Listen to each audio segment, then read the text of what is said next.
Welcome, and thank you for tuning in. If you enjoy this video, we invite those of you who haven't yet done so, to like, comment, share, subscribe, and click the notification icon, to be notified when the next one is uploaded. We'd also like to urge those of you who haven't yet done so, to sign our online petition for an inquiry into the running of the BBC and Channel 4. A link has been provided in the description. If you are on X, then please repost our tweet. Thank you. In today's video, we will be looking at reports that F1 is set to fire its CEO when Lewis Hamilton arrives at Ferrari. While we concede that there are grounds for questioning Stefano's future, we do not believe that it is for any of the reasons been reported. In fact, we would go so far as to say that the reported reasons are a smokescreen for the real motive behind his anticipated departure. If it were true that F1 is set to fire Domenicali next year, for the stated reasons, then you would expect the reports to have had a higher profile, and produced some sort of statement from the publicly quoted company. But the kick is not in the credibility of the reasons put forward, but in the headlines generated as a dog whistle for the intended target. Unfortunately, we have come to understand that promoting outrageous claims to smear their intended target is how F1 owners Liberty Media operate, because of what they did to Lewis Hamilton in Abu Dhabi. This is standard practice amongst them and those in their inner orbit.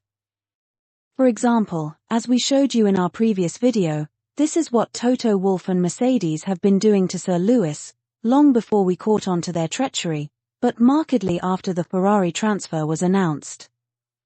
So, we have regrettably come to understand how they spread misinformation in Formula One. In our previous video we showed how Toto was using interviews with select media agencies to smear Sir Lewis. The format being, plant an unsubstantiated story or opinion with a complicit agent, who then reports on it as if it was true. That unverified message is then amplified by disseminating it through available media platforms, and hey presto, the unsubstantiated false claim has been spread around the world before you can say Toto is a Toto or karma is a bitch. In the case of Sir Lewis, the objective was to fuel intolerance and hatred, but in this case the objective is to let Stefano know that he's in Liberty Media's sights. As a leading member of the Lewis Hamilton mudslinging army, Stefano knows very well how it is done, and is therefore acutely aware of the message that was embedded in the outrageous reason for his possible exit.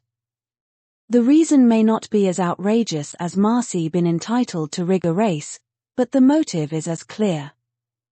Then, the motivation was to launder the theft of Sir Lewis's 8th title, and now, the motivation was to let Stefano know that his boss had lost faith in him. The bogus reason didn't matter, what really mattered was the headline, which unfortunately too many people don't really look beyond nowadays. It appears to us that F1 Chronicle, one of the articles raising questions over Domenicali's future, is one of the feeder agents for Liberty Media. How do we know this? Well, as fate would have it, when we came across the Martin Brundle article about Lando the Great, that we referenced in our previous video, we wondered how long it would be before they started selling him as one of the greatest never to win a title.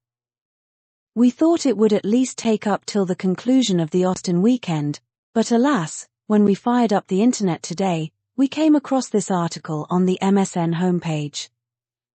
Can you Adam and Eve it? They haven't wasted any time at all, changing Lando's ladder to that of the greatest never to have won a title. Damn, that Martin Brundle sure is nasty. Anyway, this is not about Lando or the fake title race, it is about Domenicali and the fake reason for his imminent departure. The Lando article piqued our curiosity for the reasons outlined earlier, so we followed the trail to F1 Chronicle's homepage, where we came across the Domenicali article, buried deep in the mud. That article corroborated the opinion that we had expressed in our response to comments from @DebaMafio, that 2025 was going to be interesting because Ferrari had blown up the Liberty media and Mercedes planned to usher Sir Lewis out of F1. As a former Ferrari CEO, Liberty Media will have questions about Domenicali's loyalty to their avowed objective of replacing Sir Lewis with Crashtappen as the GOAT. Who the bloody hell is going to investigate the Emperor, who robbed the black champion in broad daylight, is attempting to repeat his feat of making Donald Trump president again, while putting Keir Starmer to the sword? The idea that the DOJ that didn't investigate F1 because of Abu Dhabi would investigate them because of Andretti is just as fanciful as that of the UK police looking for the Mercedes whistleblower, or the French police investigating Suze's ridiculous criminal complaint against the FIA. We are living in a surreal world where this media-crazy demagogues are wildly engaging in fake media wars. DOJ investigating F1 because of Andretti is just a plant, because they can't very well say they are not renewing Stefano's contract because they can no longer rely on him to help nobble Sir Lewis. Back in Abu Dhabi, with former Ferrari team principals, Stefano and John at the helms of F1 and FIA respectively, it was easy for Liberty Media to get them to steal Sir Lewis's eighth, to protect theirs and Schumacher's legacy. But now that John Elkann has turned the tables on John Malone and Toto, Stefano's loyalty is in question. Looks like karma is finally catching up with Stefano, as he learns just how Malone earned the reputation of Darth Vader. A review of his possible replacement makes it clear that their real objective is targeting Sir Lewis. The whole world knows the role that Christian played in demonizing Sir Lewis in the years leading up to and beyond Abu Dhabi. He was one of the leading sources from whence most of the smearing came, and of course, we know who told Marcy what to do. Zach and Toto's roles may have gone unnoticed by many, but we have produced several videos dating back to Abu Dhabi, exposing their respective roles in demonizing Sir Lewis in the years leading up to and beyond Abu Dhabi. So, there can be no doubt that replacing Stefano with any one of them is targeted at Sir Lewis and Ferrari. Liberty Media want to be able to continue manipulating races WWE style, but now that Ferrari have broken rank, both they and Stefano cannot be trusted. The excuse given in the F1 Chronicle is as lame as their reference to so-called reports in the British, Spanish and German specialist media. As you can see from our Google Spain search, the Spanish article dated October 14th referenced English-speaking media.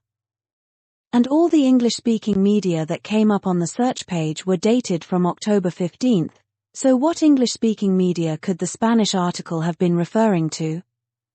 This is the same trick that the Zach Brown-affiliated Formel 1 pulled with the Sky-affiliated Planet F1 to propagate the Toto Wolff smear against Sir Lewis that we exposed in our previous video. Returning to Andretti, our Google Germany search, as you can see, produced mainly English-speaking results with occasional German-language ones, but not a single article questioning Domenicali's future, or alluding to a DOJ investigation into the Andretti rejection. Apart from the fact that Malone clearly operates above the law, why would the DOJ be investigating his company, and why would this journalist know about it? The only people known to have had cause to investigate Malone have been monopolies commissions, and most of them were just doing it for show. It is only under exceptional circumstances where the public interest was compelling that the DOJ would even acknowledge that they were carrying out an investigation, and the Andretti affair does not meet that threshold. Think more like January 6th, or the Trump assassination attempts. Liberty Media is a publicly quoted company, so the board have a legal duty to inform the SEC and shareholders if they were under investigation. What passes as journalism nowadays is just shocking. It's as if they expect everybody to just lap up what they produce no matter how outrageous or implausible. However, while the reason given for Stefano's possible exit is bogus, the message is clear. He is experienced enough and has done same to others like Sir Lewis, to know that there is a method behind the madness. Ferrari are similarly experienced enough to know what lies ahead. It is the headline that matters and not the rubbish contained in the article. Stefano's current contract expires at the end of 2025, so it will be most interesting to see how the year pans out. Will he work to assure Liberty Media of his loyalty, or will he resist their efforts to nobble Ferrari and Sir Lewis? Winning team principals aren't put out to pasture as F1 CEOs, so what does this say about Toto and Christian? Well, we have known since Abu Dhabi that Toto has been basking in the glory of others and has nothing to offer beyond his ownership, but it is interesting that Christian's name is in the mix. Toto will have to sell his interest in Mercedes to take up the position, but why would a billionaire team principal do this, if not to prevent Sir Lewis from surpassing his idol? The job might provide Christian an exit out of Red Bull, but what would a heavily discredited F1 gain by appointing an equally discredited team principal as its head? Zak Brown was pushed out from team principal to chief executive officer in 2022, and we know how embedded the American is with Liberty Media, so he is a possibility, even though he is also reputationally damaged, but hey, that's Formula One for you. The beauty of it all is that Liberty Media are clearly disturbed by the alliance between Sir Lewis and Ferrari, the oldest and most iconic brand in F1, so Forza Ferrari, and roll on, 2025.